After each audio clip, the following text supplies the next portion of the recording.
Magandang hapon sa ating lahat mga kapapsi. Ako po nagluluto ng ulam namin sa hapunan mga kapapsi. Napakasimpleng ulam lang to mga kapapsi.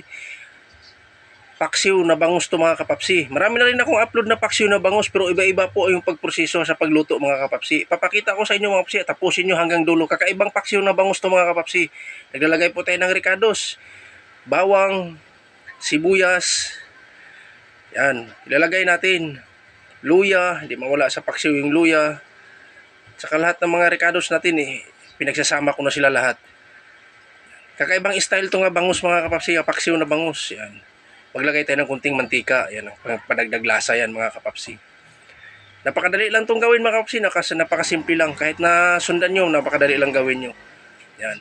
Huwag naman puro paksiw lang ng paksiw. Kailangan ibahin din natin yung ating recipe mga kapapsi. Yan, naglalagay tayo ng paminta. Yan natin ng pamintang buo. Yan. Saka magugulat kayo mga kapapsi, bakit may laurel? Yan. Kasi mayroon akong gagawin yan mga kapapsi mamaya. Mamaya, tapusin nyo itong video mga kapapsi hanggang sa dulo makikita nyo kung paano ko ginawa yung paksiw na bangus. Yan. Napakasimpleng ulam lang yan mga kapapsi, pero para sa akin ay napakasarap na yan mga kapapsi. Saka ang ganda ng isda natin, talagang sariwang-sariwa talaga. Yan, maglalagay tayo ng suka. Yan. Huwag na lang itudo yung isang balot na suka kasi mamaya magdadagdag pa tayo. Pasiuna lang yung suka na yan.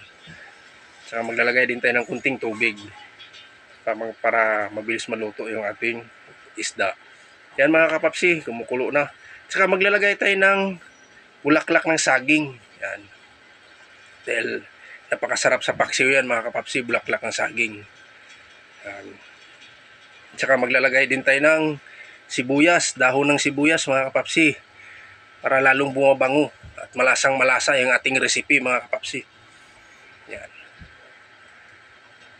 Kunting kulo na lang yan kasi pumuputi na yung ating karne na ang isda natin para halatang paluto na siya mga kapapsi.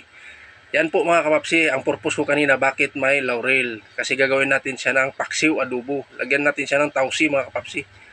Depende na sa inyo kung gaano kalaki ilalagay nyo tausi. Yung sa akin maliit lang dahil isang pirasong bangus lang yung binili ko mga kapapsi. Yan. Napakalasa yan mga kapapsi. Yan. Bango mga kapapsi, no? Mukulo na, ready to serve na yan, ready to eat na rin yan mga kapapsi. Yan. Yan po ang ating recipe. At ako po'y nagpapasalamat sa inyo sa walang sawang suportan nyo sa akin mga kapapsi. Makisuyo lang din po ako sa inyo. Paki-like, share, and subscribe na lang. Hanggang dito na lang ako mga kapapsi. See you next vlog. Thank you for watching. Bye-bye.